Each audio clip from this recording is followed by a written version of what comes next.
guys, good morning. Ayan, busy tayo ngayong araw na to kasi schedule natin for appointment sa passport. So, kukuha tayo ngayon. So, update ko kayo mamaya. See you! Ano nga si Tupi? Babalikan ko na lang siya mamaya. Pero pinakain ko na siya. Okay. Paalis na ako. Siguro mamaya na ako babalik. So, update ko kayo ha. Okay. Kukuha din pala ako ng barangay ID. 3 hours later. Okay guys, nandito na nga pala ako sa SM San Pablo kung saan kukuha ako ng passport. Ngayon kasi ang aking appointment.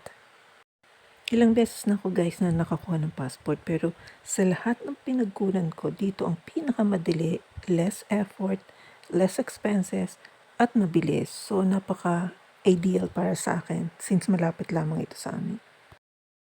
Ito ang DFA branch dito sa San Pablo. So napakadali. Meanwhile, Habang naghihintay ako ng aking oras, nilamanan ko muna ang aking tiyan.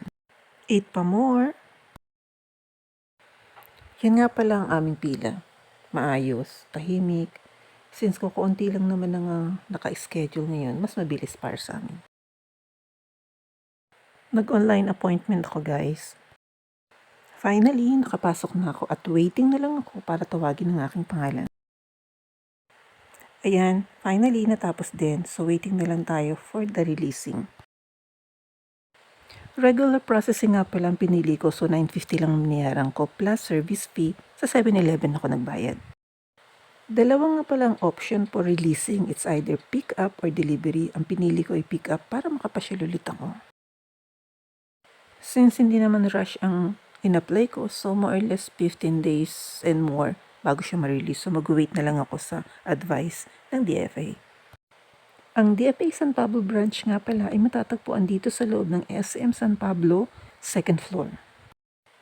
10 years nga pala ang expiry date nito, so matagal pa bago ulit ako kumuha.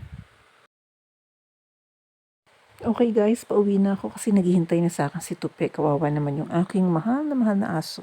Waiting na lang po sa releasing after 15 days. Sa footbridge nga pala ako dadaan. Obey the law.